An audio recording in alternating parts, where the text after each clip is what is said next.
LT grade तथा junior added की तैयारी कर रहे सभी दोस्तों को पंकज ओझा का नमस्कार।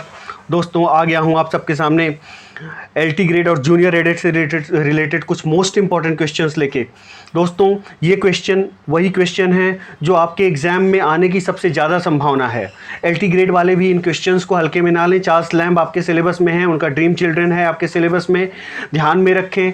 और एलटी ग्रेड के कुछ बच्चे पूछ रहे थे कि सर ये बताएं कि हिस्ट्री ऑफ इंग्लिश लिटरेचर से एलटी ग्रेड वालों का क्या लेना देना। तो बहुत कुछ लेना देना है। आपके सिलेबस में क्या नहीं है, सारी चीज़ें हैं।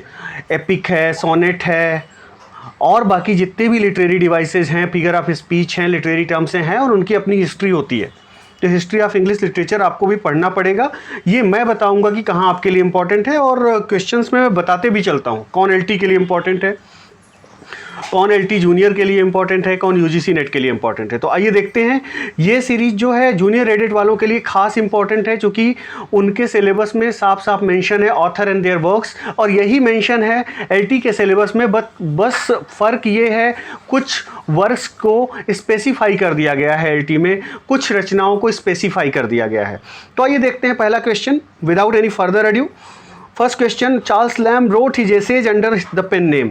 किस पेन नेम से, किस नाम से इन्होंने अपने निबंधों को लिखा? तो एलिया नाम से अपने निबंधों को लिखा। ये ध्यान में रखिएगा, मोस्ट इंपॉर्टेंट क्वेश्चन है, कहीं भी पूछा जा सकता है। Second question, who was Elia under whose name Lamb published his essays. Elia कौन है जिसके नाम से लैम्ब ने अपने निबंधों को प्रकाशित करवाया या पब्लिश किया? एलिया है कौन आखिर? तो ये देखिए, एलिया दोस्तों कौन है? बी ऑप्शन हो जाएगा यहाँ पर, ध्यान दें। Lamb's colleague working with him in the east India house. ये लैम्ब के कलीग थे, उनके सहकर्मी थे, जिसको हिंदी में कहते हैं, जो कि इनके साथ द ईस्ट इंडिया हाउस में काम करते थे। तो उन्हीं के नाम पे, उन्हीं के सरनेम के आधार पर ये एलिया टाइटल इन्होंने अपने निबंधों का रखा, अपना पेन नेम रखा। आई होप दोस्तों आपको समझ में आ रहा होगा। क्वेश्चन नंबर 3 आते हैं, देखते हैं। Where in were Lamb's essays first publish serially. कहाँ जो है ऐसे के जो निबंध हैं सीरियली, क्रमशः प्रकाशित हुए। कहाँ प्रकाशित हुए? तो अगर मैं बात करूँ तो दोस्तों ये बहुत आसान क्वेश्चन है, ऑप्शन डी हो जाएगा। कहाँ पर प्रकाशित हुए? लंदन मैगजीन में। कहाँ पर जो लैम्ब के ऐसे हैं सीरियली कहाँ पब्लिश हुए? लंदन मैगजीन में पब्लिश हुए, याद रखिएगा। नेक्स्ट क्वेश्चन पे आते हैं प्यारे दोस्तों। Lamb suffered from hereditary disease for some time, what was that disease. इन्होंने, हेरिडिटरी मीन्स दोस्तों आनुवंशिक, अनुवांशिक ही तो कहते हैं हिंदी में। तो एक अनुवांशिक, कुछ बीमारियां अनुवांशिक होती हैं, कुछ बीमारियां हमें ऐसे ही हो जाती हैं। तो एक अनुवांशिक रोग से ये ग्रस्त थे, इनकी बहन भी ग्रस्त थी, और जिसने अपनी माँ को मार दिया था, अगर if I am not wrong. What was that disease? Disease थी कौन सी डिजीज़ थी? तो अगर क्वेश्चन नंबर 4 की बात करें तो ये डिजीज़ थी अ स्ट्रीक ऑफ मैडनेस। कौन सी डिजीज़ थी? अ स्ट्रीक ऑफ मैडनेस। पागलपन के दौरे पड़ते थे, और उसी पागलपन के दौरे में लैम्ब की बहन ने अपनी माँ की हत्या कर दी थी, ध्यान में रखिएगा। तो ये लैम्ब से ल्यूनेटिक याद रखिएगा, थोड़ा सा पागलपन का इनका आनुवांशिकता रही थी। तो Lamb started his career as. Next question पे आते हैं, लैम्ब ने अपना करियर कैसे स्टार्ट किया? तो अगर मैं बात करूं, ईस्ट इंडिया हाउस में क्लर्क के रूप में इन्होंने अपना करियर स्टार्ट किया। A clerk in east India house. Next question पे आते हैं प्यारे दोस्तों। Lamb did not marry because. Lamb ने शादी क्यों नहीं की? क्या वजह थी कि उन्होंने शादी नहीं की? बी ऑप्शन पे आइए। He had to maintain his mad sister. He had to maintain अपनी जो एक विक्षिप्त बहन थी, जो एक मानसिक रूप से विक्षिप्त बहन थी, उसको मेंटेन करना था, उसको देखभाल करनी थी, इसीलिए वो शादी नहीं कर पाए। नेक्स्ट क्वेश्चन पे आते हैं दोस्तों। Question number 7, how did Lamb's mother die. Lamb की माँ की मृत्यु कैसे हुई? आ ही गया वो क्वेश्चन। तो यहाँ पर बी ऑप्शन सही हो जाएगा दोस्तों। इसको हम थोड़ा सा और एडजस्ट करते हैं स्क्रीन को। ये देखिए, यहाँ पर बी ऑप्शन पर देखिए, she was killed by Lamb's mad sister. Lamb की पागल बहन ने अपनी माँ की हत्या कर दी थी। तो ये याद रखिएगा, इंपॉर्टेंट फैक्ट है लैम्ब के बारे में।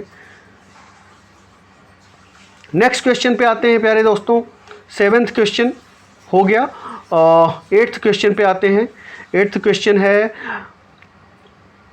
Lamb loved a woman whom however he could not marry. What was her name? एक महिला से प्यार करते थे, शादी नहीं कर पाए, उसका नाम क्या था? उस महिला का नाम क्या था? तो एन सिमंस था। क्या नाम था दोस्तों? Ann Simmons. याद रखिएगा, उस महिला का प्यार करते थे, शादी नहीं कर पाए, एन सिमंस नाम था। नेक्स्ट क्वेश्चन पे आते हैं प्यारे दोस्तों।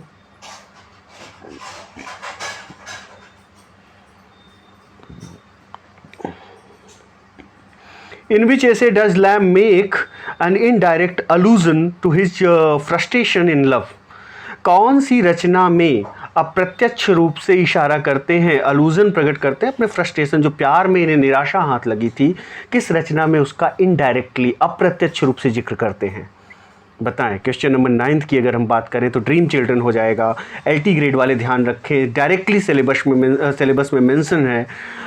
क्या मेंशन है? ड्रीम चिल्ड्रन पूरा का पूरा पढ़ना है। मैं पढ़ाऊंगा, बेशक पढ़ाऊंगा, इसमें कोई दो राय नहीं है, निश्चिंत रहिए। लेकिन अभी इन क्वेश्चंस को भी ध्यान से देखिए, क्योंकि मेरी निगाह में ऑब्जेक्टिव क्वेश्चन बहुत ज़रूरी होते हैं। कोई गलत फहमी में ना रहे, वही WJ लॉन्ग, वही थियरी से कुछ होना जाना नहीं है। एक लिमिटेशन होती है थियरी की। जब तक आप प्रैक्टिस नहीं करेंगे, आपने कहावत तो सुनी होगी, practice makes a man perfect. Who called Lamb gentle hearted Charles? Lamb को किसने जेंटिल हार्टेड चार्ल्स बोला है? ध्यान में रखना है, किसने बोला है? क्वेश्चन नंबर 10 की बात करें तो कॉलरिज ने बोला है। ध्यान में रखिएगा, gentle hearted Charles.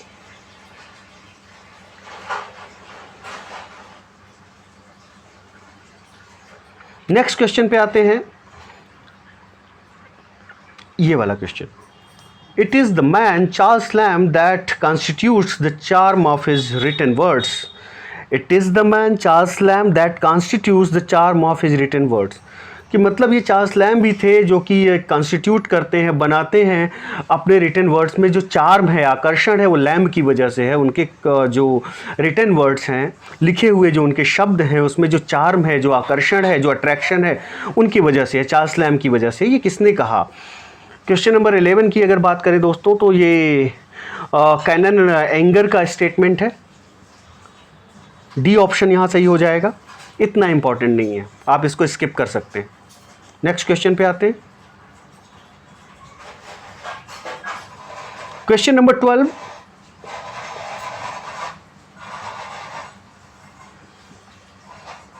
Who calls Lamb one of the best beloved of English authors? One of the best beloved of English authors. English authors में सबसे ज़्यादा मतलब बिलोवेड थे, सबसे ज़्यादा एक तरह से प्यार किया गया इन्हें, और सबसे ज़्यादा पसंदीदा थे। अंग्रेजी जो इंग्लिश के लेखक थे, इन्हें बहुत ज़्यादा पसंद करते थे लैम्ब को। ये स्टेटमेंट किसने दिया? अगर हम क्वेश्चन नंबर 12 की बात करें तो this statement was given by W.H. Hudson. किसने दिया? W.H. हडसन ने दिया। तो यहाँ पर बी ऑप्शन सही हो जाएगा। Next question, which of the following essays of Lamb is most autobiographical? निम्नलिखित निबंधों में से लैम्ब का कौन सा निबंध सबसे ज़्यादा आत्मकथात्मक है, ऑटोबायोग्राफिकल है? कौन सा है इनमें से? क्वेश्चन नंबर 13 की अगर हम बात करें तो क्वेश्चन नंबर 13 में दोस्तों अगर हम बात करें तो bachelors complaint against married man, ये सबसे ज़्यादा आत्मकथात्मक है, ऑटोबायोग्राफिकल है, ध्यान में रखें। नेक्स्ट क्वेश्चन पे आते हैं। Which of the following essays of Lamb is most pathetic? निम्नलिखित निबंधों में से लैम्ब का कौन सा निबंध सबसे ज़्यादा पथेटिक है, सबसे ज़्यादा एक दयनीय है, मतलब खराब है। पथेटिक मतलब जो चीज़ बहुत खराब हो। तो क्वेश्चन नंबर 14 की बात करें, पथेटिक का यहाँ पे यही सेंस है कि सबसे ज़्यादा दयनीय है। ओके, जिसको पढ़ के इस तरह की फीलिंग आती है, एक तरह से पथेटिक का मतलब करुणाजनक। यहाँ पे ये लीजिए, मतलब जिसको पढ़ने के बाद बहुत ज़्यादा करुणा पैदा होती है या बहुत ज़्यादा दया का भाव आता है। ओके, और पथेटिक का एक अर्थ बहुत ख़राब के अर्थ में भी होता है, वीक के अर्थ में भी होता है। तो which of the following essays of Lamb is most pathetic? Question number 14 की बात करें तो ऑफकोर्स ड्रीम चिल्ड्रन हो जाएगा, इसको याद रखें। नेक्स्ट क्वेश्चन दोस्तों, इंपॉर्टेंट क्वेश्चन है, ध्यान दीजिएगा। We are not of Alice nor of thee nor are we children at all. तो ना तो we are not of Alice, ना तो हम एलिस के हैं, नॉर ऑफ दी, ना तो तुम्हारे हैं, nor are we children at all, ना तो हम बच्चे हैं। From which essay of Lamb are these lines quoted. LT grade वाले ध्यान दें, ये ड्रीम चिल्ड्रन की लाइनें हैं, एलटी ग्रेड के लिहाज से मोस्ट इंपॉर्टेंट हो जाती हैं, जूनियर एडिट के लिहाज से भी जो ये इंपॉर्टेंट लाइन्स हैं महत्वपूर्ण हैं, क्योंकि ये लाइनें हैं सबको पता होनी चाहिए जो थोड़ा भी लिटरेचर में लगाव रखते हैं। तो क्वेश्चन नंबर 15 में आंसर सीधे सीधे ड्रीम चिल्ड्रन हो जाएगा। जब आप ड्रीम चिल्ड्रन पढ़ेंगे तो अंत में ये लाइनें आती हैं। नेक्स्ट क्वेश्चन, वो बच्चे, ये ड्रीम चिल्ड्रन नाम ही है, तो वो स्वप्न देख रहे होते हैं, दिन में बैठे अपनी आर्म चेयर पे स्वप्न देख रहे होते हैं, तो उसमें वो स्वप्न में देखते हैं, तो बाद में वही बच्चे सपने में ही कहते हैं कि भाई इनकी तो शादी ही नहीं हुई थी। तो वही कहते हैं we are not of Alice nor of thee nor are we children at all, कि हम तो स्वप्न में हैं, हम कुछ नहीं हैं, ना तो हम एलिस के हैं, ना तुम्हारे हैं, ना हम बच्चे हैं।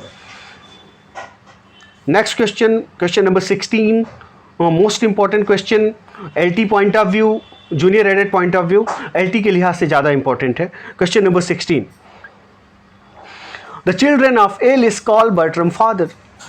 The children of Elia call Bartrum father. The sentence occurs in Lamb's essay dream children. दे भी दिया है, क्वेश्चन में भी कई बार आंसर होते हैं, कई बार प्रश्न से ही आंसर बन जाते हैं। तो ये लाइनें कहाँ की हैं? ड्रीम चिल्ड्रन की लाइनें हैं। Who was Bertram. अब क्वेश्चन पूछा जा रहा है कि बर्ट्रम कौन है, तो क्वेश्चन नंबर 16 की बात करें अगर दोस्तों, तो बर्ट्रम कौन है? The man who married the woman हुम लैम्ब लव्ड। बर्ट्रम वह व्यक्ति है जिससे,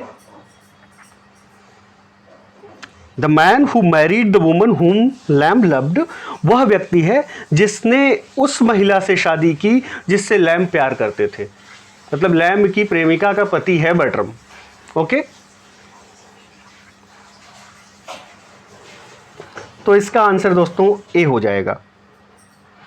उन दोस्तों को थैंक यू जो फ़ोन करके मुझे कॉन्ग्रेचुलेट करते हैं और मेरा उत्साहवर्धन करते हैं और कहते हैं सर आप पढ़ाते हैं समझ में आ जाता है, और सिर्फ महज पीडीएफ भेजने से हमें कुछ समझ में नहीं आता। तो वो उनको बहुत बहुत धन्यवाद। मेरी मेहनत को और मेरे इतने ज़्यादा हार्ड वर्क को, मेरी वाइफ के बेटर हाफ के हार्ड वर्क को, जो भी मेरा स्टाफ लगा हुआ है, नीरज, बाकी लोग, सबके लिए, हमारे लिए बहुत खुशी की बात होती है। तो थैंक यू वेरी मच दोस्तों। नेक्स्ट क्वेश्चन पे आते हैं, चूँकि आपका एग्ज़ाम नज़दीक है, समय ज़्यादा नहीं लूँगा। लैम वन सेड, लैम ने एक बार कहा था, क्या कहा था? आइए देखते हैं क्या कहा था इन्होंने। I am myself the subject of my essay. I am myself the subject of my essay. मैं अपने निबंधों का विषय खुद हूँ। मतलब अपने निबंधों में मैं अपनी ही बात करता हूँ, मैं अपने निबंध की कथा वस्तु मैं खुद हूँ। What did he mean by this? इससे उनका क्या मतलब था? क्वेश्चन नंबर 17 की बात करें तो उनसे क्या मतलब था? बी ऑप्शन हो जाएगा यहाँ पे। That his essays are largely autobiographical, कि उनके निबंध लार्जली मतलब बहुत हद तक, हिंदी में लार्जली को क्या बोलेंगे? बहुत हद तक आत्मकथात्मक हैं। ये ध्यान में रखिएगा। और दोस्तों शायद मुझे लगता है टीचर की भूमिका भी यही है। गूगल पर, यूट्यूब पर तो सब कुछ पड़ा है, पूरा अंग्रेजी साहित्य भरा पड़ा है। किस चीज़ की कमी है? कौन सी पोम नहीं है गूगल पर, यूट्यूब पर? अगर कोई ठीक ढंग से समझा दे, अगर कोई ये बता दे कि क्या पढ़ना है, क्या बिल्कुल नहीं पढ़ना है, कैसे पढ़ना है, बिल्कुल मुझे लगता है कि कुछ भी इतना कठिन नहीं है। नेक्स्ट क्वेश्चन पे आते हैं।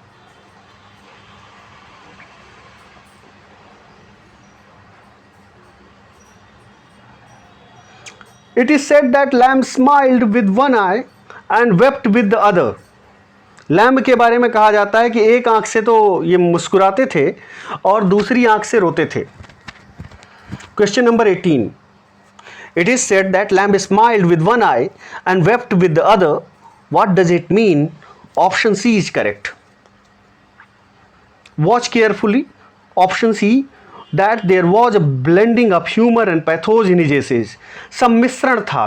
ब्लेंडिंग का मतलब इनके निबंधों में सम्मिश्रण था। किस चीज़ का? ह्यूमर का, हास्य का और पैथोज का। और जो एक पैथोज का मतलब हो गया कि जो एक एक जो करुणा का भाव होता है, एक जो तो पैथोज का जो भावनाएं होती हैं, दोनों का सम्मिश्रण था। पैथोज का मतलब होता है विषाद या करुणा। विषाद या करुणा के भावों को उत्पन्न करने वाला जो प्रदर्शन होता है उसे पैथोज कहते हैं। तो दोनों का सम्मिश्रण था इनमें, हास्य का भी और करुणा का, विषाद का भी। तो ह्यूमर एंड पैथोज दोनों थे। इसका यही मतलब हुआ कि lamb smiled with one I and wept with the other. Most important question है एलटी के पॉइंट ऑफ व्यू से। दोस्तों आपके लिए ये भी बता दूं कि एलटी ग्रेड के हमारे बैच चल रहे हैं, पेड बैचेज भी चल रहे हैं, जिसमें हम आपको गाइडेंस प्रोवाइड करते हैं, स्टडी मटेरियल प्रोवाइड करते हैं, क्विजेस देते हैं, और सबसे बड़ी बात है पर्सनल गाइडेंस और काउंसलिंग भी देते हैं। हम अपने एक एक बच्चे से पर्सनली जुड़े होते हैं। हमने कितनी बार मेंटेन किया है कि हमारा प्राइमरी ऑब्जेक्टिव पैसे कमाना नहीं है। तो आप जुड़ सकते हैं। जूनियर एडिट के लिए भी हमने बहुत कम अमाउंट में कोर्स रखा हुआ है और उसमें हम आपको पीडीएफ प्रोवाइड करते हैं, चूँकि हमें जूनियर एडिट को पढ़ाने के लिए बहुत समय नहीं मिला, चूँकि हमारी प्रायोरिटी एलटी ग्रेड रही है हमेशा, और एलटी ग्रेड के बैच में हम समय देते थे। अभी हम कुछ दिनों तक सोच रहे हैं, जब तक जूनियर एडिट के एग्ज़ाम ख़त्म नहीं हो जाते, थोड़ा सा ध्यान जूनियर एडिट वालों को भी दे दें, क्योंकि एलटी ग्रेड में जितने लोगों ने एडमिशन लिया है, मोर देन 60%, 70% लोग जूनियर एडिट की भी प्रिपरेशन कर रहे हैं। खैर, नेक्स्ट क्वेश्चन पे आते हैं दोस्तों।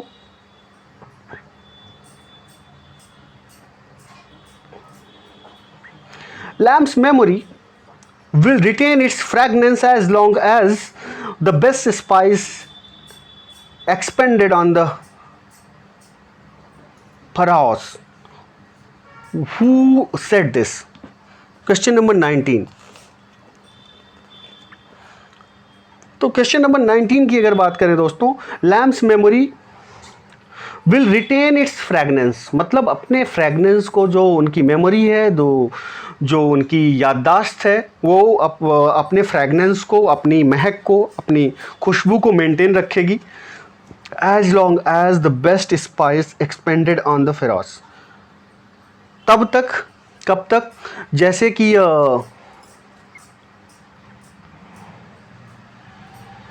ये रोमन एम्पायर की बात हो रही है यहाँ पे, कि एक तरह से अलूजन का प्रयोग किया गया है कि जो लैम्ब की मेमोरी है उसकी फ्रेगनेंस उसी तरह बरकरार रहेगी जैसे कोई बेस्ट स्पाइस होता है, अच्छा मसाला होता है, वो एक्सपेंड करता है, मतलब वो जाता है रोमन एम्पायर तक या वहाँ तक, मतलब दूर तक उसकी ख्याति फैलती है। ये कहने का मतलब है Lamb's memory will retain its fragrance as long as, कि मतलब लैम्ब हमें हमेशा याद रहेंगे।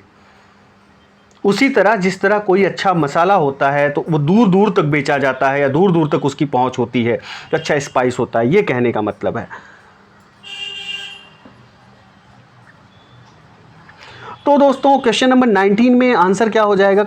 रॉबर्ट साउदी का ये स्टेटमेंट है, इसलिए इंपॉर्टेंट हो जाता है लैम्ब के बारे में। What is Lamb's? John goodwill. Lamb की जो रचना है जॉन गुडविल क्या है? ट्रेजिक प्ले है, ध्यान में रखिएगा, इसमें कुछ ज़्यादा एक्सप्लेन करने की ज़रूरत नहीं है अभी। Next question,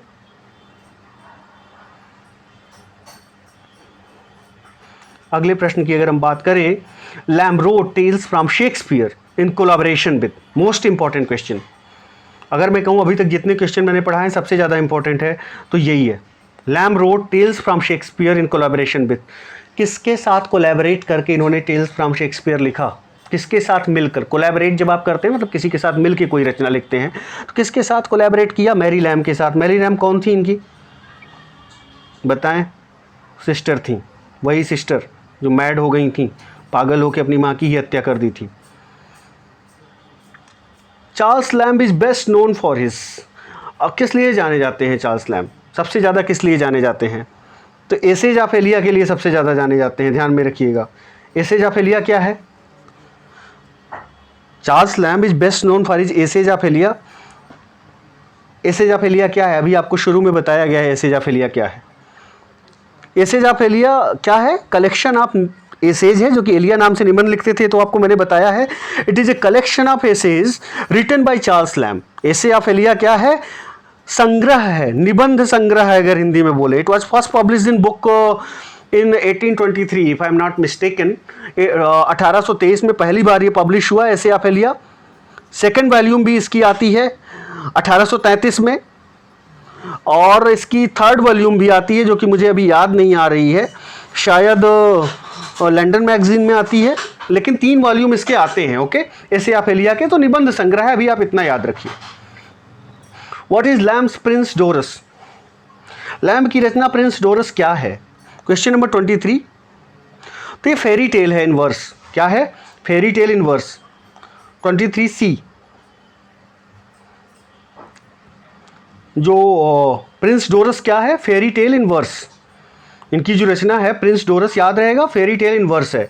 question number 23C।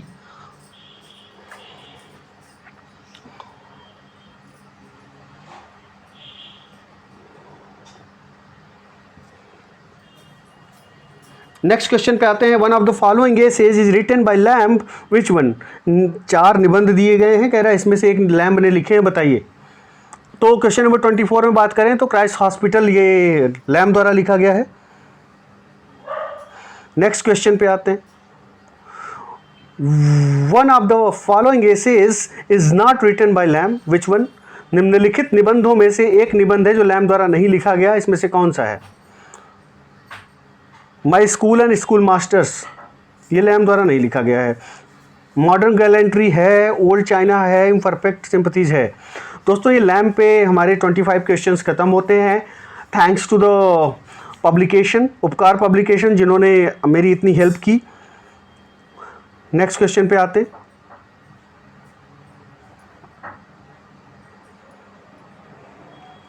अब दोस्तों डिकेंस पे मैंने कहा था ना, ऑथर एंड देयर वर्क्स मैं पूरा पढ़ाऊंगा। कुछ लोगों ने कहा 40 ऑथर्स कैसे पढ़ा लेंगे? हमने कहा बिल्कुल पढ़ा लूंगा। नहीं पढ़ा पाऊंगा तो एज वाइज पढ़ाऊंगा, लेकिन पढ़ाऊंगा, जूनियर एडिट का सिलेबस खत्म करूंगा। ऑथर एंड देयर वर्क्स मैं बता रहा हूँ, एक बार मैं अगर कोशिश करूंगा, समय रहेगा तो एज वाइज भी सारे क्वेश्चन करा दूंगा। उसमें से ज़्यादा क्वेश्चन आएंगे, इसमें भी क्वेश्चन आएंगे, लेकिन उस पर भी मैंने सोचा है, अगर हमने लिटरेचर का दावा किया है लंबा चौड़ा और मैंने कहा है कि हमारे ही नोट्स से ज़्यादा क्वेश्चन आएंगे तो आएंगे। चार्ल्स डिकेंस जो कि बहुत फेमस नॉवेलिस्ट हैं अगर मैं गलत नहीं हूँ। और तो दोस्तों क्वेश्चन नंबर 1 पे आते हैं, चार्ल्स डिकेंस पे। और चार्ल्स डिकेंस के बारे में अगर मैं आपको थोड़ा बता दूं तो चार्ल्स डिकेंस बहुत इंपॉर्टेंट इस वजह से हो जाते हैं, एलटी ग्रेड के सिलेबस में भी हैं, पीजीटी में भी हैं और हर जगह के एग्ज़ाम में पूछे जाते हैं, चूँकि इन्होंने बहुत फेमस नॉवेल्स लिखे हैं और इनके नॉवेल्स पूरे वर्ल्ड में कई लैंग्वेजेस में इनका डिस्क्रिप्शन किया गया है। तो चार्ल्स लैम्ब की अगर हम बात करते हैं तो 7 फरवरी 1812 को इनका जन्म हुआ। चार्ल्स डिकेंस का, चार्ल्स डिकेंस, लैम्ब पढ़ा रहा था तो लैम्ब भी याद आ रहा है। चार्ल्स डिकेंस का जन्म कब हुआ? 7 फरवरी 1812 में। 7 फरवरी 1812 लैंड पोर्ट में जन्म हुआ। पोर्ट्समाउथ यूनाइटेड किंगडम, मतलब यूनाइटेड किंगडम में जन्म हुआ, यूके में। और कहाँ पर जन्म हुआ? 1812 में, लैंड पोर्ट। और इनका पूरा नाम क्या है? चार्ल्स डिकेंस का पूरा नाम बहुत पूछता है, एलटी वाले खासकर ध्यान दें। इन ग्रेट एक्सपेक्टेशन इनकी पढ़नी है आपको, एलटी ग्रेड में पूरी की पूरी ग्रेट एक्सपेक्टेशन पढ़नी होगी। और इनका पूरा नाम चार्ल्स जॉन हफम डिकेंस था। Charles John Huffam Dickens. मैं आपको इसका पीडीएफ पेड ग्रुप में दे दूंगा, तो आप परेशान नहीं होइए, आपको मिल जाएगा। जो चार्ल्स डिकेंस से रिलेटेड वेरियस फैक्ट्स हैं आपको मिल जाएंगे, या हम क्विजेस के जरिए बता देंगे, तो इसमें परेशान होने की बात नहीं है। और आइए देखते हैं, टू विच लिटरेरी एज। इनका जन्म मैंने आपको बताया था, इनकी डेथ भी मैं आपको बता देता हूँ। 9 जून 1870 को इनकी मृत्यु हुई थी गैट्स हिल प्लेस में। खैर डेट ही पर्याप्त है, 9 जून 1870 को मृत्यु हुई थी। खासकर एलटी ग्रेड वाले ध्यान रखें। जन्म 7 फरवरी 1812 को हुआ था लैंड पोर्ट्समाउथ यूनाइटेड किंगडम में, और इनकी डेथ हुई थी 9 जून 1870 को Gads Hill Place United Kingdom में।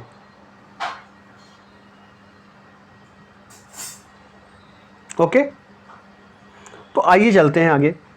To which literary age did Dickens belong? पहली चीज़ तो सबसे बड़ा $1 मिलियन क्वेश्चन हो जाता है, किस एज से बिलोंग करते हैं? तो विक्टोरियन एज से बिलोंग करते हैं, ये ध्यान में रखिएगा। एज पर भी आज एक वीडियो बनाना है, पहले से ही मैंने स्क्रिप्ट तैयार कर ली है। आपको एज के बारे में बहुत शॉर्ट में मैं बता दूंगा, क्योंकि हिस्ट्री ऑफ इंग्लिश लिटरेचर के तहत कैसे है, एजेस में ही तो डिवाइड होता है। नॉर्मल हिस्ट्री भी देख लीजिए, एंशियंट, मीडिवल, मॉडर्न, इसी में डिवाइड होती है। इसी तरह इंग्लिश लिटरेचर में भी हिस्ट्री डिवाइडेड है। खैर नेक्स्ट क्वेश्चन पे आते हैं। तो ये विक्टोरियन एज से बिलोंग करते हैं। अगर हम विक्टोरियन एज के पीरियड की बात करें तो कब से कब तक विक्टोरियन एज है? 1837 से 1901 तक विक्टोरियन एज आता है। 1837 से 1901 तक विक्टोरियन एज का पीरियड है। और विक्टोरियन एज में ही आप याद रखिएगा, ये विक्टोरियन एज में ही लॉर्ड टेनिसन आएंगे, रॉबर्ट ब्राउनिंग आएंगे, एलिजाबेथ बैरेट ब्राउनिंग आएंगी, मैथ्यू अर्नोल्ड आएंगे, टॉमस कार्लाइल आएंगे, जॉन रस्किन आएंगे, एमिली ब्रॉन्टे आएंगी, चार्ल्स डिकेंस आएंगे, विलियम ठाकरे आएंगे और टॉमस हार्डी भी विक्टोरियन एज में आएंगे। तो ये ध्यान रखिएगा कि विक्टोरियन एज से बिलोंग करते हैं कौन, चार्ल्स डिकेंस। एलटी वाले विशेष ध्यान दें, जूनियर एडेड वालों का भी सिलेबस बहुत बड़ा है लिटरेचर का, वो भी ध्यान दें कि विक्टोरियन एज 1837 से 1901 तक पूछा जा सकता है कि विक्टोरियन एज का आपके में जूनियर एडेड वालों में सीधे सीधे हिस्ट्री ऑफ इंग्लिश लिटरेचर दिया है तो एज वो पूछने के लिए एंटाइटल्ड हो जाते हैं, ध्यान रखिएगा। वेयर वॉज डिकेंस बॉर्न, अभी मैंने बताया है कहाँ पर जन्म हुआ डिकेंस का, बताएं। लंदन में, पोर्ट्समाउथ में, डर्बी फील्ड में, यॉर्कशायर में। तो जन्म कहाँ हुआ है, पोर्ट्समाउथ में जन्म हुआ है, ध्यान में रखिएगा, अभी बताया भी था मैंने। Next question, Dickens was the first editor of one of the following newspapers of which, पहले एडिटर थे, पहले संपादक थे, निम्नलिखित में से किस समाचार पत्र के पहले संपादक थे Dickens. Most important question for LT grade point of view, junior added point of view. Question number 3, answer is the daily news. The daily news के पहले संपादक थे, the first editor of the daily news, ध्यान में रखिएगा। Next question पे आते हैं दोस्तों, which was the first novel of Charles Dickens. Charles Dickens का पहला नॉवेल कौन है, तो पिकविक papers is considered to be the first novel of Charles Dickens या चार्ल्स हफम डिकेंस। तो पहला नॉवेल कौन है दोस्तों, Pickwick Papers. Which is the most autobiographical novel of Charles Dickens, सबसे ज्यादा आत्मकथात्मक कौन है इनका, कौन सा नॉवेल है, कौन सा उपन्यास है जो सबसे ज्यादा आत्मकथात्मक है। क्वेश्चन नंबर 5, डेविड कॉपरफील्ड, इनका नॉवेल जो है, पहली चीज तो ये भी आप याद रखिएगा जूनियर एडेड वालों, एलटी ग्रेड वालों, कि tale of the two cities भी डिकेंस का है, आपको एक एक विकल्प याद रखना पड़ेगा। हार्ड टाइम्स भी डिकेंस का है, ओके। तो ये चीज़ें, ये रचनाएं भी याद रखिए। डेविड कॉपरफील्ड इनका is considered to be the most autobiographical novel of Charles Dickens. अगर हम इनकी पर्सनल हिस्ट्री पे बेस्ड है, एडवेंचर पे बेस्ड है डेविड कॉपरफील्ड, तो ध्यान रखिएगा। और ये बिल्डंग्स रोमन का उदाहरण है। बिल्डंग्स रोमन क्या होता है, एलटी ग्रेड वाले ध्यान दें, पूछते हैं ना कि जैसे कुछ बच्चों ने मुझसे पूछा कि हिस्ट्री ऑफ इंग्लिश लिटरेचर का क्या काम, तो काम है बिल्डंग्स रोमन, आप में पूछा गया है और पूछा भी जा सकता है बिल्डंग्स रोमन। तो बिल्डंग्स रोमन का भी उदाहरण है डेविड कॉपरफील्ड, जो कि इनका सबसे ज़्यादा आत्मकथात्मक नॉवेल है। तो बिल्डंग्स रोमन क्या होता है दोस्तों, ये एक तरह का लिटरेरी जॉनरा होता है जो फोकस करता है साइकोलॉजिकल एंड मॉरल ग्रोथ पे। जो हीरो का जो साइकोलॉजिकल को हिंदी में क्या कहेंगे, मनोवैज्ञानिक, जो हीरो का मनोवैज्ञानिक और नैतिक विकास होता है, नॉवेल के हीरो का मनोवैज्ञानिक और नैतिक विकास की बात करता है, नैतिक विकास पर आधारित होता है और उसके यूथ से लेके उसके एडल्टहुड तक की कहानी पर बेस होता है। इसी नॉवेल को कमिंग ऑफ एज नॉवेल भी कहते हैं। क्या कहते हैं, coming of age novel, coming of age novel.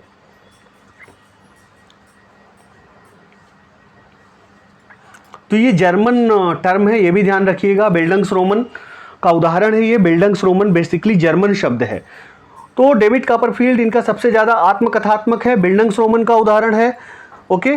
Bildungs Roman के अलावा अगर हम बात करें तो इनकी पर्सनल हिस्ट्री पे बेस्ड है, एडवेंचर पे बेस्ड है, ये सारी बातें हैं, ये सारी बातें ध्यान में रखिएगा।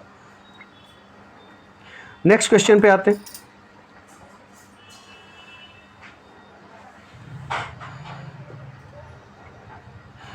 One of the following novels is only an episodic novel. Which one? निम्नलिखित में से एक उपन्यास जो है वो एपिसोडिक है, एपिसोड के रूप में आया है। कौन सा है जो एपिसोडिक है?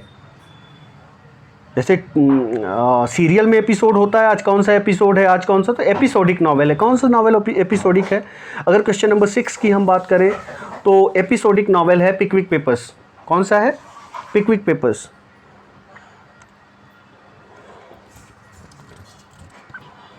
इसका पूरा नाम है the posthumous papers of the Pickwick Club. क्या पूरा नाम है? The posthumous papers of the Pickwick Club. खैर, आप द पिकविक पेपर्स नाम याद रखिए, जो कि एक एपिसोडिक नॉवेल का उदाहरण है। ये चार्ल्स डिकेंस का पहला नॉवेल है, ये मत भूलिएगा, नहीं बाद में मत कहिएगा कि सर नहीं आया आपके पढ़ाए से।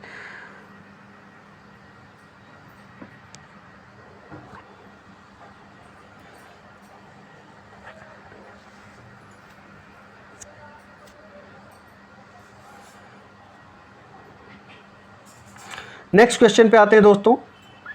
Dickens treats with the theme of the law's delay in. किस डिकेंस के नॉवेल में कानून में जो देरी होती है उसकी थीम है, उसकी विषय वस्तु है। कानून में जो डिले होता है, मतलब जो एक लीगल ट्रायल होता है या कानून होता है, उसमें जो इतना डिले होता है, वो किस नॉवेल की थीम है? अगर हम क्वेश्चन नंबर 7 की बात करें तो ये पूछा जा रहा है। तो क्वेश्चन नंबर 7 की अगर हम बात करें दोस्तों, तो ये लिटिल डोरिट हो जाएगा इसका आंसर। मोस्ट इंपॉर्टेंट है, कई बार पीजीटी में पूछा गया है और जूनियर एडेड में भी पूछा जा सकता है। पेपर बनाने वाले कमोबेश वही व्यक्ति होते हैं, आप ये मत सोचिएगा कि आपका पेपर जूनियर एडेड का है तो कोई दूसरा बनाएगा। Dickens treats with theme of the law's delay. कानून में जो देरी होती है, प्रोक्रेस्टिनेशन होता है, देरी की बात कौन सा नॉवल करता है? लिटिल डोरिट करता है। ये चार्ल्स डिकेंस का नॉवल है। ये 1855 से 1857 के बीच ये सीरियल फॉर्म में आता है। ये 1855 से 1857 के बीच में इसमें जो एमी डोरिट की कहानी है, तो इसीलिए लिटिल डोरिट नाम भी है इसका, ध्यान में रखिएगा।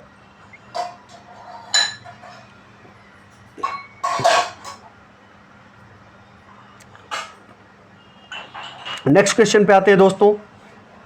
Question number 8। One of the following novels of Dickens is generally called the most worthless.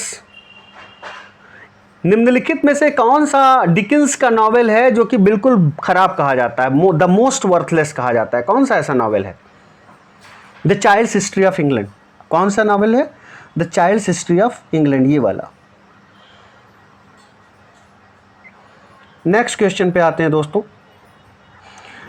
Dickens portrays the degradation and suffering of the poor in English workhouse. In which of the following novels does he do so? Dickens portrays the degradation and the suffering of the poor. जो Dickens है वो portray करते हैं, दिखाते हैं degradation, मतलब जो अवनति होती है, और जो सफरिंग, जो परेशानी होती है गरीबों को, जो कि इंग्लिश वर्क हाउसेज में काम करते हैं। In which of the following novels, किस नॉवेल में थीम है ये? तो ये थीम कहाँ पर है?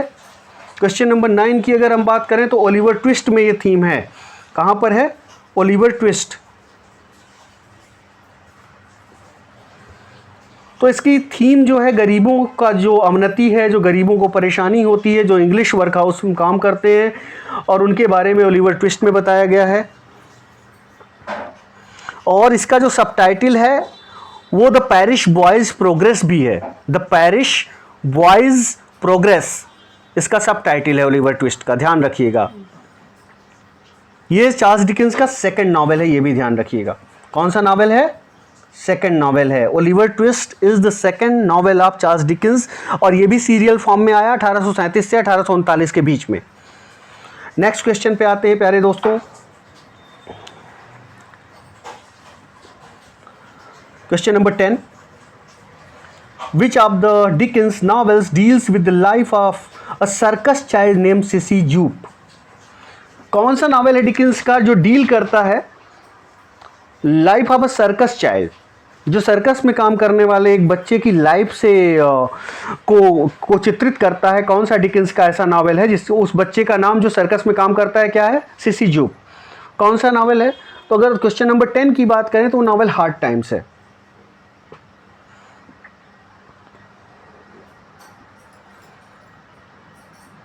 ओके, नेक्स्ट क्वेश्चन पे आते हैं प्यारे दोस्तों। Charles Dickens novel a tale of two cities can be considered as. Charles Dickens का जो नॉवेल है टेल ऑफ टू सिटीज, दो शहरों की कहानी, दो शहरों की कहानी, वो उसे किस रूप में हम मान सकते हैं, किस रूप में कंसीडर कर सकते हैं? तो क्वेश्चन नंबर 11 की अगर बात करें तो हिस्टोरिकल नॉवेल है a tale of two cities. कैसा नॉवेल है? ऐतिहासिक जो एक नॉवेल का प्रकार होता है वो हिस्टोरिकल नावल है।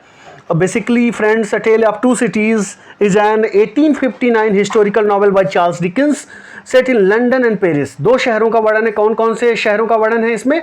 लंदन और पेरिस का। पूछा जा सकता है कि किन दो शहरों की बात की जाती है a tale of two cities में? तो London and Paris are mentioned in tale of the two cities. और किस समय की बात का वर्णन है? फ्रेंच रिवॉल्यूशन के समय का वर्णन है। बाकी बातें आपके काम की नहीं है। इसमें फ्रेंच डॉक्टर मैनेट का वर्णन है और बाकी चीज़ों का। तो बाकी बस इतना आप जानिए कि फ्रांस और पेरिस और लंदन दो शहरों का वर्णन है। 1859 में आता है, हिस्टोरिकल नॉवेल है, चार्ल्स डिकेंस द्वारा लिखा गया है और ये फ्रेंच रेवोल्यूशन के समय की इसकी ये बात करता है। नेक्स्ट क्वेश्चन पे आते हैं। Which are the two cities dealt with in the Dickens novel A Tale of Two Cities? वही क्वेश्चन आ गया, आपको उत्तर मालूम ही होगा, इसको एक्सप्लेन करने की जरूरत नहीं, London and Paris. Next question पे आते हैं। Dickens novel A Tale of Two Cities shows an influence of Carlyle's। Deacon का नॉवेल जो है टेल्स ऑफ टू सिटीज, इस पे किसका प्रभाव, कार्लाइल की किस रचना का प्रभाव है? अगर 13वें प्रश्न की बात करें तो French revolution.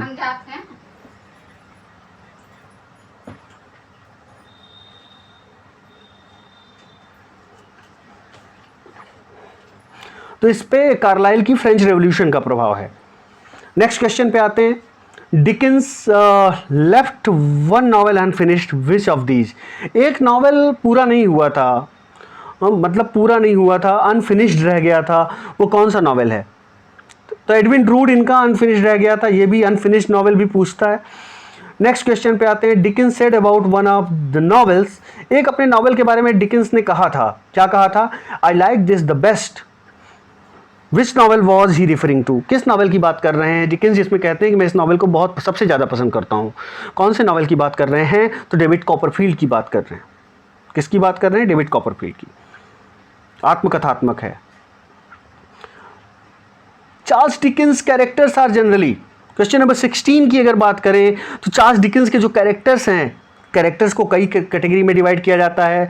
Flat character, round character या और सारे कैरेक्टर हैं, ह्यूमरस कैरेक्टर।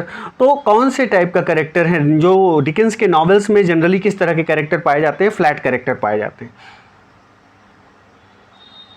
फ्लैट कैरेक्टर का मतलब दोस्तों ये हो गया कि इनके नॉवेल्स में जो कैरेक्टर हैं वो आगे क्या करेंगे ये बहुत हद तक अनुमान लगाया जा सकता है। जैसे बहुत सारी फिल्मों में आपने देखा होगा, नहीं पता चलता कि आगे हीरो क्या करने वाला है, विलेन क्या करने वाला है, लेकिन जहाँ पर फ्लैट कैरेक्टर होंगे आपको पहले से ही पता होगा कि आगे जाके अब क्या करने वाला है। नेक्स्ट क्वेश्चन पे आते हैं।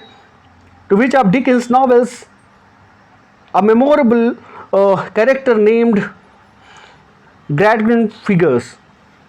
तो ये ग्रैडग्राइंड नाम का कैरेक्टर किस नॉवेल में आता है? ये क्वेश्चन पूछा गया है, क्वेश्चन नंबर 17। तो ये हार्ड टाइम्स में आते हैं। ये कैरेक्टर ग्रैडग्राइंड नाम का कैरेक्टर किस में आता है? हार्ड टाइम्स में आता है। ये सबसे बड़ी बात है जूनियर एडेड वालों के लिए। मैं कह दूं डिकेंस के नॉवेल्स के क्या नाम हैं और ये याद रखें कि ये डिकेंस के ही नॉवेल्स हैं, यही बहुत बड़ी बात है। यहीं से क्वेश्चन आपको मिल जाएगा। ये क्वेश्चन तो पूछे ही जा सकते हैं, प्रबल संभावना है, लेकिन ये जो मैं पढ़ा रहा हूँ एटलीस्ट इतना तो जो कुछ भी नहीं पढ़ना चाहता उसको भी याद होने चाहिए कि डिकेंस के जो फेमस नॉवेल्स हैं उनका नाम क्या है।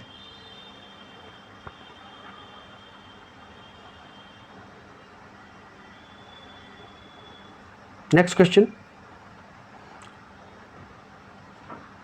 Question number 18। Who compared Dickens with Shakespeare in making a character as real as flesh and blood? किसने इस मायने में, इस अर्थ में डिकेंस की तुलना शेक्सपियर से की है कि डिकेंस के भी कैरेक्टर कैसे होते हैं? उतने ही रियल होते हैं जैसे वाकई में कोई इंसान हो, फ्लैश एंड ब्लड हो। इस मामले में शेक्सपियर और डिकेंस एक समान है। ये किसने कहा है? ये टी.एस. एलियट ने कहा है। टी.एस. एलियट को भी हम पढ़ेंगे। Question number 19। In which of Dickens novels do we find character named Miss Pross? Dickens के किस नॉवेल में मिस प्रॉस नाम का कैरेक्टर आता है? A tale of two cities में। ध्यान में रखिएगा, किसमें? A tale of two cities में। Anthony Trollope satirizes Dickens in the character of, जो एंटनी ट्रोलोप है वो सैटराइज करते हैं डिकेंस को किस कैरेक्टर में? Question number 20, mister popular sentiment, mister popular sentiment, A option. Question number 21, which of the following novels is not written by Dickens, इसमें से कौन सा डिकेंस द्वारा नहीं लिखा गया? सामने से साफ साफ दिख रहा है, हार्ड टाइम्स डिकेंस द्वारा लिखा गया, अवर म्यूचुअल फ्रेंड किसके द्वारा लिखा गया? डिकेंस द्वारा लिखा गया, लिटिल डोरिट डिकेंस द्वारा लिखा गया। अगर हम 21 की बात करें तो मुझे लगता है वैनिटी फेयर डिकेंस द्वारा नहीं लिखा गया है, तो 21 का आंसर क्या हो जाएगा? डी हो जाएगा। वैनिटी फेयर किसके द्वारा लिखा गया है? कमेंट में बताएं, कमेंट में जो मैं पूछूं वो ज़रूर बताया कीजिए, मुझे अच्छा लगता है, बहुत पसंद है मुझे और आपका भी ज्ञान बढ़ेगा। वैनिटी फेयर बहुत फेमस रचना है, आपके जूनियर एडेड वालों हल्के में नहीं लेना, पूछ सकता है। ग्रांटेड तो लेना ही नहीं किसी भी चीज़ को, जो भी मैं बताता हूँ वो बहुत सोच समझ के बोलता हूँ, कौन सा क्वेश्चन आ सकता है नहीं आ सकता, और वो बार बार प्रूव हुआ है, खासकर टीजीटी 2021 में। क्वेश्चन नंबर 22 पर आते हैं। The great humorists of the world can be counted on the fingers of a hand and Dickens is that choice company. किसी ने कहा है, किसने कहा है? कोई कहता है कि जो हास्य वाले जो लेखक हुए हैं, उपन्यासकार हुए हैं, उनको उंगलियों में आप काउंट कर सकते हैं, मतलब बहुत कम हुए हैं, और डिकेंस उनमें आते हैं जिनमें ह्यूमर है, हास्य है, वो बहुत कम हैं दुनिया में। उस तरह के नॉवेलिस्ट, उस तरह के रचनाकार, डिकेंस का नाम उनमें आता है, ये कहने का मतलब है। तो ये किसने कहा है? ये जॉर्ज सैमसन ने कहा है। किसने कहा है दोस्तों? जॉर्ज सैमसन ने कहा है। Who has written the best biography of Charles Dickens? Charles Dickens की जो है जीवनी किसने लिखी है? क्वेश्चन नंबर 23 की बात करें तो जीवनी किसने लिखी है? क्वेश्चन नंबर 23, तो अगर हम 23 की बात करें तो इसमें एडगर जॉनसन ने लिखी है इनकी जीवनी, Charles Dickens his tragedy and Triumph. 23 का ए ऑप्शन हो जाएगा, एडगर जॉनसन ने लिखी है इनकी जीवनी, डिकेंस की। जीवनी और आत्मकथा में आपको मालूम होना चाहिए बायोग्राफी और ऑटोबायोग्राफी में क्या फ़र्क है। Dickens was thoroughly familiar with parliamentary procedure. Why? Dickens पूरी तरह से संसदात्मक जो काम होते हैं, संसद के काम होते हैं, उसकी जो प्रक्रिया होती है, प्रोसीजर होता है, उससे अच्छे से परिचित थे। क्यों? Because option B, as a newspaper reporter he was allowed to enter the House of Commons. एक पत्रकार के रूप में वो अलाउड थे हाउस ऑफ कॉमन्स में एंट्री लेने के लिए, ध्यान में रखिएगा। Next question, his novels belong entirely to the humanitarian movement of the Victorian era. जो डिकेंस के नॉवेल हैं कहाँ से बिलोंग करते हैं? पूरी तरह से ह्यूमैनिटेरियन मूवमेंट जो है, विक्टोरियन एरा का जो ह्यूमैनिटेरियन मूवमेंट है उससे बिलोंग करते हैं। जो डिकेंस के नावल हैं कंप्लीटली ह्यूमैनिटेरियन मूवमेंट से बिलोंग करते हैं, जो मानवतावादी आंदोलन है विक्टोरियन एज का, उससे इत्तेफाक रखते हैं इनके नावल्स, उससे संबंधित हैं। ये किसने ये विचार व्यक्त किया है? तो W.H. हडसन का ये विचार है। दोस्तों इसी के साथ मैंने अपनी पूरी कोशिश की कि आपको डिकेंस समझ में आए, चूँकि मोस्ट इम्पॉर्टेंट हैं, नॉवेलिस्ट हैं, और ये आपको समझ में आने ज़रूरी थे। आइए लगे हाथों एक और कर लेते हैं दोस्तों। समय कम है जूनियर एडेड वालों के लिए, मेरे पास भी समय कम रहता है, चूँकि मुझे कॉलेज भी जाना होता है और उसके बाद ही आके मैं अपना काम कर पाता हूँ। A.L. टेनिसन पे आते हैं, Alfred Lord Tennyson. Alfred Lord Tennyson, तो अल्फ्रेड लॉर्ड टेनिसन की बात करें तो जो कि जिन्हें फर्स्ट बैरन टेनिसन के नाम से भी जाना जाता है, फर्स्ट बैरन टेनिसन,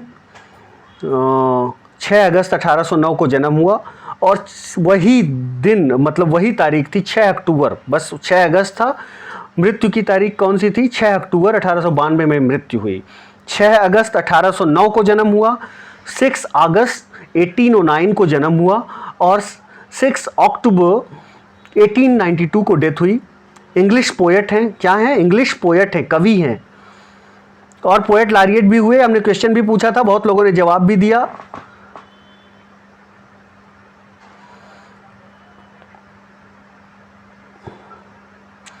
और बाकी भी चीज़ें हैं जो कि आपके लिए बहुत ज़्यादा जानना ज़रूरी नहीं है।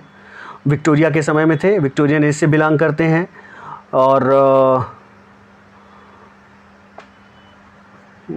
इनके जन्म लेने की, मृत्यु की डेथ मैंने आपको बता ही दी है।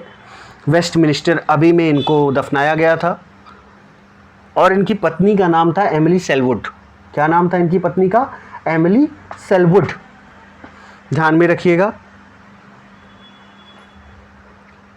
कैम्ब्रिज से पढ़े थे, ट्रिनिटी कॉलेज कैम्ब्रिज से। कहाँ से पढ़े थे? Trinity college Cambridge. और शायद डिग्री नहीं मिली थी, पढ़े जरूर थे, डिग्री नहीं मिली थी। 1850 से 1892 तक पोएट लॉरिएट रहे हैं। मतलब वर्ड्सवर्थ के बाद ए.एल. टेनिसन पोएट लॉरिएट रहे हैं। कब से कब तक? 1850 से 92 तक। वर्ड्सवर्थ के पहले कौन था, वर्ड्सवर्थ के बाद कौन हुआ, ये सब चीज़ें आपको याद रखनी चाहिए कि पोएट लॉरिएट कौन हुआ। आइए आते हैं क्वेश्चन पे। पहली चीज़ तो यही कि किस एज से बिलोंग करते हैं, यही क्वेश्चन इंपॉर्टेंट हो जाता है। तो विक्टोरियन एज से बिलोंग करते हैं। किस एज से? विक्टोरियन एज से बिलोंग करेंगे। Next question, Tennyson was appointed the poet laureate of England after. किसके बाद पोएट लॉरिएट अपॉइंट किए गए? क्वेश्चन नंबर 2 पहले ही पूछ चुका हूँ। विलियम वर्ड्सवर्थ के बाद पोएट लॉरिएट अपॉइंट किए गए। मोस्ट इंपॉर्टेंट क्वेश्चन है। In Memoriam Tennyson mourns the death of. In Memoriam में किसकी मृत्यु पर विलाप करते हैं टेनिसन? तो AHH की मृत्यु पर विलाप करते हैं। ये कोडी है AHH। फुल फॉर्म क्या हुआ AHH का? आर्थर हॉकलॉफ की डेथ पे। तो यहाँ पर 3 का ऑप्शन बी हो जाएगा, ठीक है। वो सॉरी, यहाँ पर ये नहीं होगा, आर्थर हालम होगा, आर्थर हॉकलॉफ नहीं होगा। मुझे माफ़ कीजिएगा दोस्तों। क्वेश्चन नंबर 3 का आंसर क्या हो जाएगा? आर्थर हालम। आर्थर हालम की मृत्यु पर विलाप करते हैं। AHH का मतलब हुआ आर्थर हालम। ये दरअसल दोस्तों अगर हम इन मेमोरियम की बात करें तो ये अल्फ्रेड टेनिसन द्वारा 1850 में पब्लिश की गई थी, 1850 में। और आर्थर हेनरी हालम। AHH का फुल फॉर्म क्या हुआ? Arthur Henry हालम। AHH ध्यान में रखिएगा, आर्थर हेनरी हालम। ये इनकी मृत्यु सेरिब्रल हैमरेज की वजह से हो गई थी। ब्रेन हैमरेज एक तरह से हो गया था। वियना में थे ये। AHH Arthur Henry हालम। तो इन्हीं की मृत्यु पर विलाप करते हुए प्रतीत होते हैं, या विलाप करते हैं अपनी किस कविता में? इन मेमोरियम में। इन मेमोरियम में, जिनकी ब्रेन हैमरेज से डेथ हुई थी, सेरिब्रल हैमरेज कह लीजिए।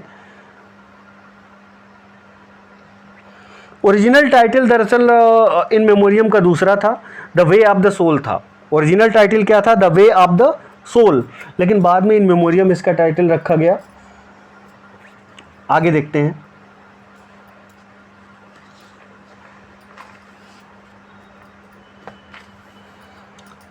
How many years did Tennyson take in completing In Memoriam? कितने साल लगे टेनिसन को इन मेमोरियम कंप्लीट करने में? तो याद रखिएगा 17 साल में कंप्लीट किए थे, 17 years.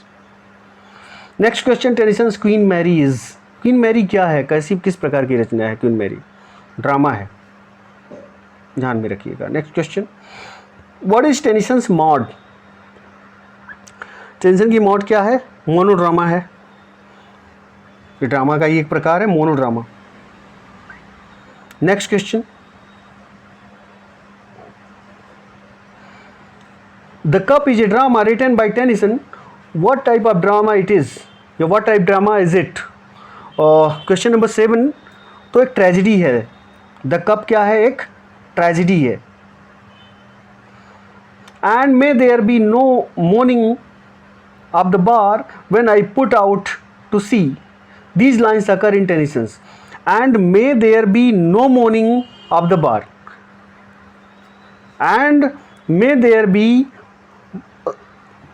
no mourning. May there be no mourning of the bar when I put out to sea. These lines occur in Tennyson's. कहाँ पर आती हैं ये लाइनें टेनिसन के? तो अगर हम 8th क्वेश्चन की बात करें तो क्रॉसिंग द बार की लाइनें हैं। और क्रॉसिंग द बार 1899 में ये पोम आती है।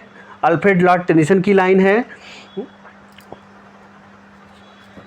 एक तरह से एलजी है दोस्तों, ओके। क्रॉसिंग द बार एक तरह से एलजी इसे कह सकते हैं, इसमें एक्सटेंडेड मेटाफर का प्रयोग होता है और इसी में लाइनें आती हैं दोस्तों।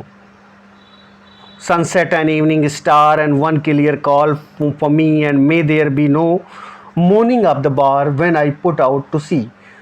तो ये इसी पोम की लाइनें हैं। तो पोम किस पोम की लाइन है ये? Crossing the bar. ज़्यादा डिटेल में आपको जाने की ज़रूरत नहीं है। नेक्स्ट क्वेश्चन,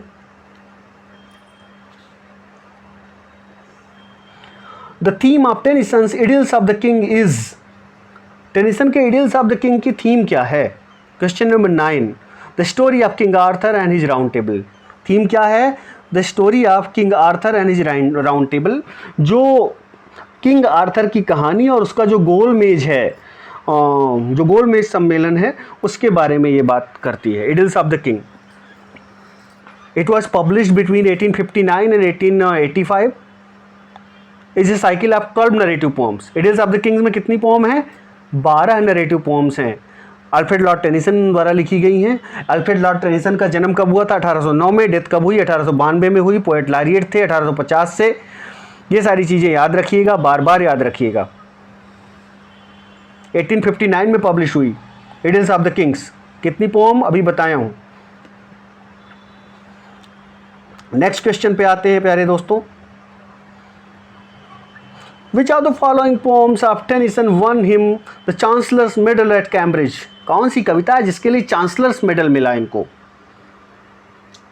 क्वेश्चन नंबर 10, तो टिम्बकटू किसके लिए मिला?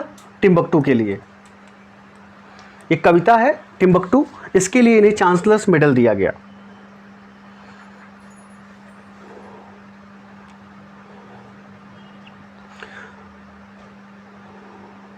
क्वेश्चन नंबर 11 पे आते हैं अगर। Let knowledge grow from more to more but more of reverence in us dwell that mind and soul according well may make one music as before. These lines are quoted from Tennyson's In Memoriam. What do these lines imply? किस तरफ ये लाइनें इशारा करती हैं? Compromise between knowledge and faith. देखिए, Victorian compromise एक word होता है जिसमें विक्टोरियन कंप्रोमाइज की अगर बात करें तो विक्टोरियन एज में विक्टोरियन कंप्रोमाइज काफ़ी फेमस रहा। तो इन लाइनों में टेनिसन कंप्रोमाइज करते हुए प्रतीत होते हैं नॉलेज और फेथ में, कि ज्ञान की अपनी जगह है, फेथ की अपनी जगह है, दोनों अपनी जगह ठीक है। कि कोई भगवान की पूजा करता है तो मूर्ख आदमी है, ऐसा भी नहीं है। कोई ज्ञान की बात करता है तो इसका मतलब वो धार्मिक है, ऐसा भी नहीं है। तो विक्टोरियन पीरियड एक टाइम ऑफ कॉन्ट्राडिक्शन था और यहाँ पर सामंजस्य बिठाने की कोशिश की गई और उसी को विक्टोरियन कंप्रोमाइज कहा जाता है। एक तरफ इंडस्ट्रियल रेवोल्यूशन थी, लोगों का धन बढ़ रहा था और बहुत सारी बातें थी। कहने का मतलब एक तरफ मटीरियलिज्म, एक तरफ स्पिरिचुअलिज्म, दोनों के बीच सामंजस्य। एक तरफ नॉलेज, एक तरफ फेथ, इनमें सामंजस्य। तो कई तरह के सामंजस्य की बात की गई। तो वही चीज़ें इस पोम में भी रिफ्लेक्ट होती है, इन मेमोरियम में भी, कि let knowledge grow from more to more but more of reverence in us dwell. कि ज्ञान भी हमारा बढ़े और लेकिन रेवरेंस भी हमारे अंदर हो, भक्ति भी हो, सम्मान भी हो ईश्वर के प्रति। The mind and soul according well may make one music as before. चाहे माइंड हो, सोल हो, दोनों को आपस में सामंजस्य होना चाहिए। कहने का मतलब धार्मिकता या जिसे आध्यात्मिकता कहते हैं और ज्ञान, दोनों के मध्य सामंजस्य की बात की गई है। किसमें? इन मेमोरियम में। वैसे भी आप याद रखिए, इन मेमोरियम किसकी रचना है? टेनिसन की। कि दोस्तों ठीक से ढंग से पढ़ाऊंगा तो थोड़ा वक्त लगेगा। अगर आपको बोरिंग लग रहा हो तो आप फॉरवर्ड कर दीजिए, कोई दिक्कत नहीं है। लेकिन अगर नॉलेज की बात है, जहां मुझे इंपॉर्टेंट लगेगा, मैं कुछ भी नहीं छोड़ूंगा। Question number 12, When Tennyson died, a copy of Shakespeare's play was found lying under the cover of his bed. Which was that play? Most important question for LT grade, junior edit, किसी भी exam के लिए कि जब Tennyson की death हुई तो Shakespeare के एक नाटक की कॉपी इनके बिस्तर के नीचे मिली। कौन सा नाटक था शेक्सपियर का जिसकी कॉपी नीचे मिली थी? इनके बिस्तर के नीचे मिली थी, मतलब गद्दे के नीचे या कवर के नीचे, बेडशीट के नीचे मिली थी। अब गद्दे के नीचे थी कि बेडशीट के नीचे थी वो मैं पढ़ूंगा तब बताऊंगा, भूल गया हूं मैं। लेकिन under the bed, under the cover of his bed, जो कवर लगा हुआ था उनके बेड का, उसके नीचे मिली थी। तो किसकी कॉपी थी? सिम्बलिन की या सिम्बरलाइन, जो भी आप प्रोनाउंसिएट करें, सिम्बलिन की कॉपी मिली थी। शेक्सपियर के नाटक सिम्बरलिन की एक कॉपी मिली थी जब ये इनकी मृत्यु हुई थी, तो इनके बेड के नीचे से, बेडशीट के नीचे से।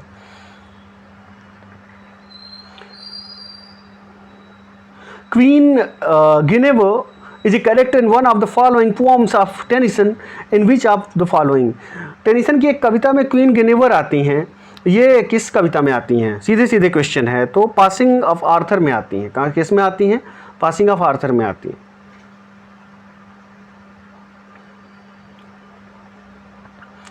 Queen Guinevere falls in love with one of the following knights, which of the following. एक जो योद्धा है उससे प्यार हो जाता है क्वीन गुइनेवर को। वो कौन सा योद्धा है जिससे उन्हें प्यार हो जाता है? किससे वो प्यार में पड़ जाती हैं? ये क्वेश्चन है, क्वेश्चन नंबर 14। तो क्वेश्चन नंबर 14 की बात करें तो लैंसलॉट नाम का योद्धा है जिससे क्वीन गुइनेवर को प्यार हो जाता है। Next question, Tennyson idealizes married life इन।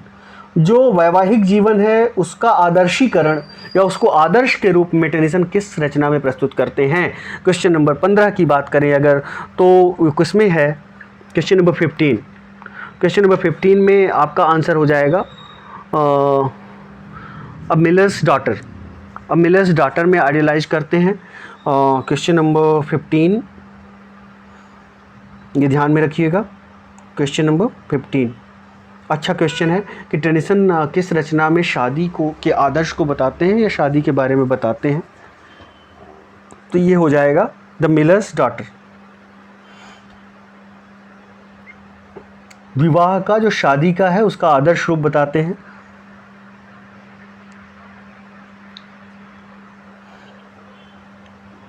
इस क्वेश्चन को, क्वेश्चन नंबर 15 को मैं गोला किए देता हूँ क्योंकि मुझे थोड़ा सा डाउट है कि द प्रिंसेस में या ये उसको आइडियलाइज़ करते हैं, द मिलर्स डॉटर में आइडियलाइज़ करते हैं। I am little bit confused. A या बी में से कुछ होगा।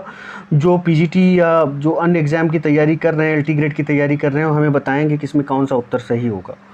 क्वेश्चन नंबर 15 कि विवाह का जो आदर्श रूप प्रस्तुत करते हैं टेनिसन, वो मिलर्स डॉटर में ही प्रस्तुत करते हैं। ओके, प्रिंसेस में एजुकेशन की बात करते हैं। ओके, कंफर्म हो गया। Thank you Vasu ma'am.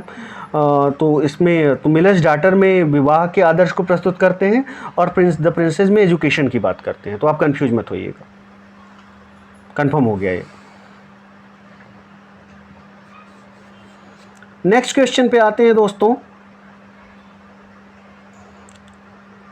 That God which ever lives and loves, one God, one law, one element, and one far off divine event, to which of the whole creation moves, a poem of Tennyson closes with this stanza. Which of the following is poem? तो ये दोस्तों इन memoriam ही है।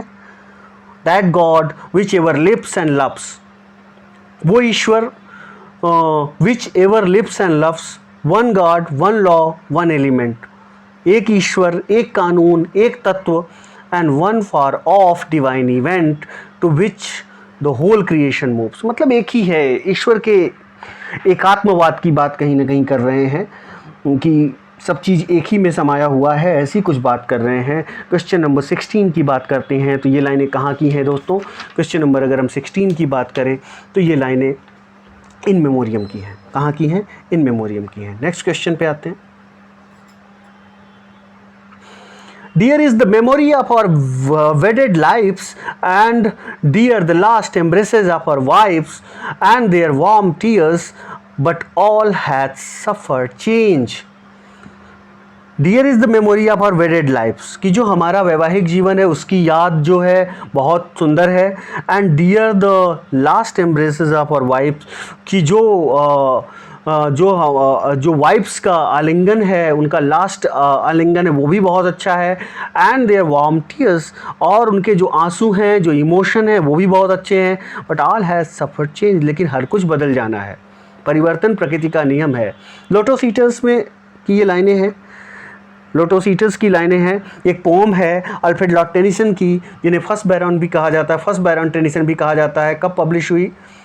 1832 के poetry collection में, काव्य संग्रह में publish हुई 1832 के।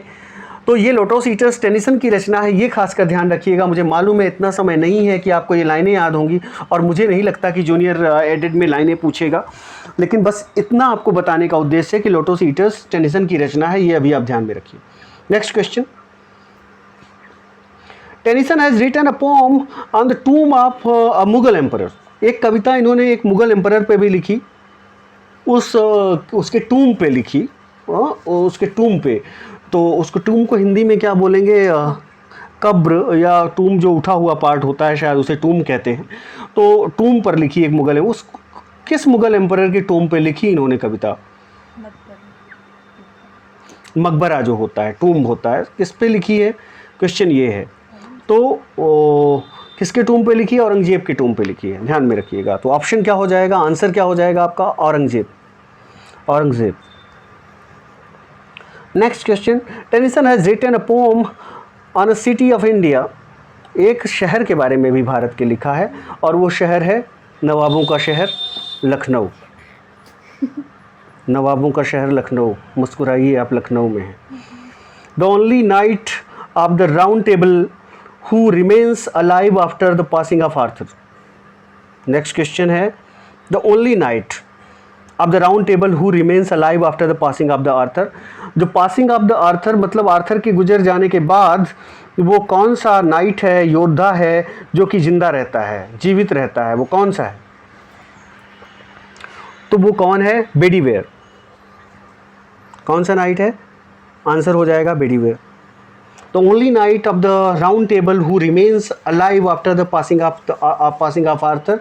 आर्थर के गुजर जाने के बाद कौन सा योद्धा है जो जीवित बचा रहता है? वो बेडीवेयर है। Next question, Tennyson generally portrays women as. सामान्यतया टेनिसन महिलाओं को किस तरह से पोर्ट्रे करते हैं, ये क्वेश्चन है।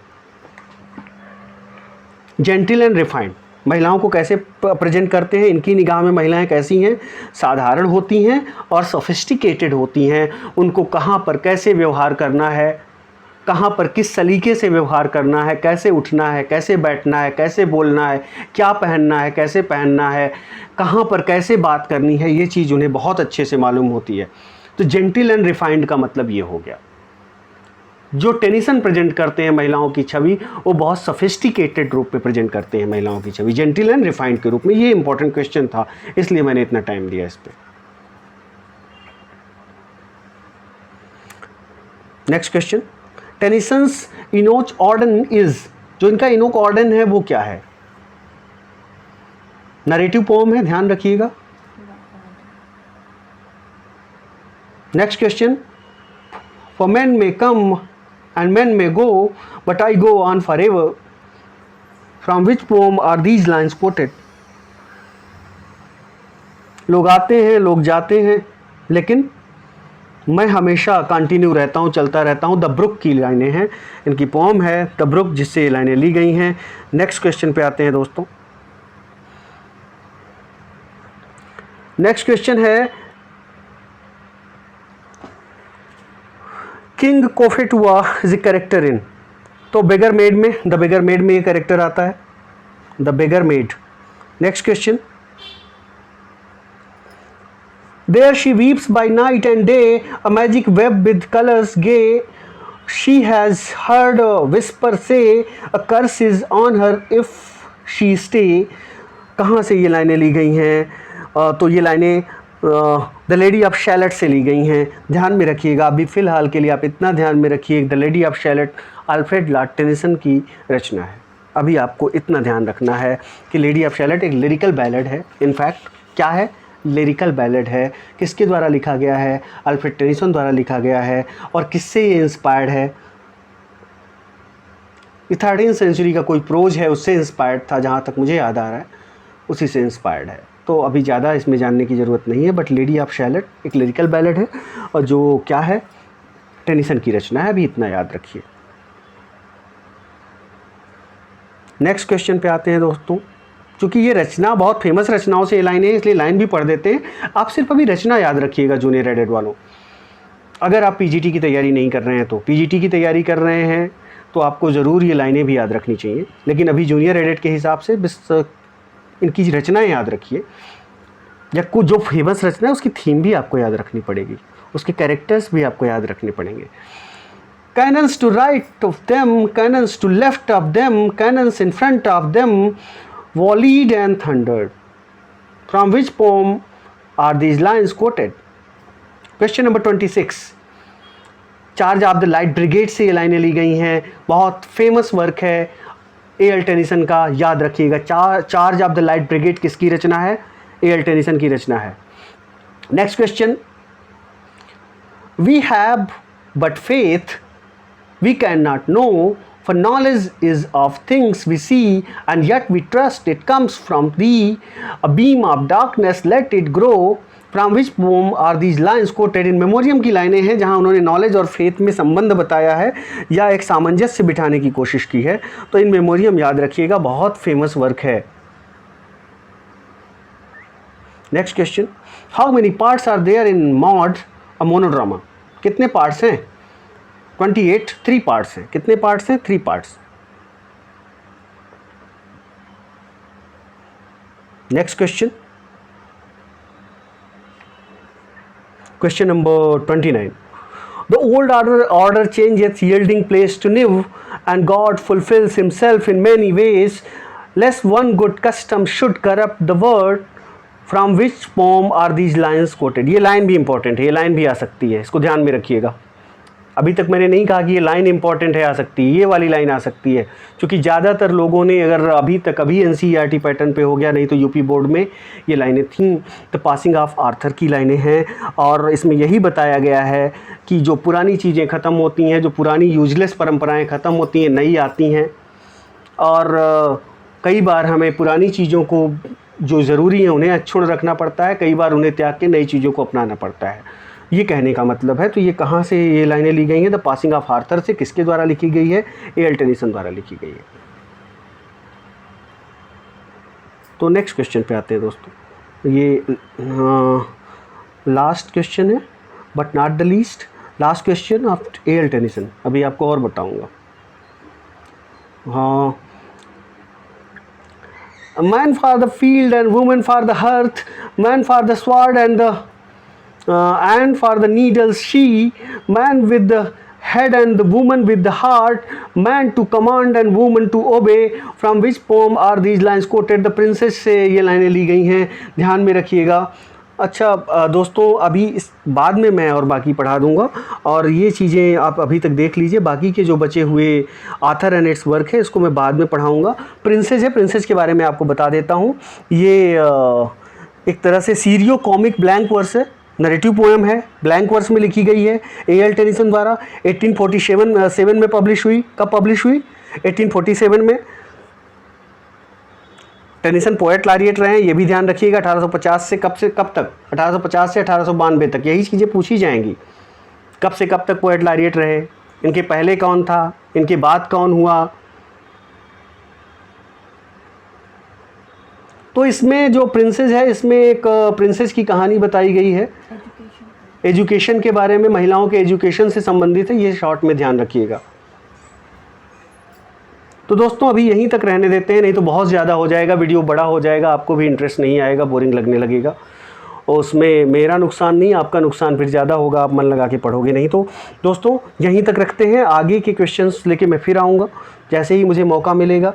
और अभी तक जिन लोगों ने मेरा चैनल सब्सक्राइब नहीं किया, उनसे मेरा बिल्कुल करबद्ध निवेदन है कि चैनल सब्सक्राइब कर लें। अगर आप देख रहे हैं तो ये आपका नैतिक दायित्व तो बनता है, सब्सक्राइब कर लीजिए, शेयर भी कर दिया कीजिए। बहुत मेहनत लगती है वीडियो बनाने में और आप तक लाने में, तो इतना तो आप कर सकते हैं कि कम से कम जो गुडनेस है, जो पॉजिटिव एनर्जी है, जो अच्छी चीज़ें हैं, सभी लोगों तक पहुँचे। इससे आपका कोई नुकसान नहीं होगा, विद्या बांटने से बढ़ती है, यकीन मानिए मेरा। थैंक यू वेरी मच दोस्तों फॉर वॉचिंग माई चैनल।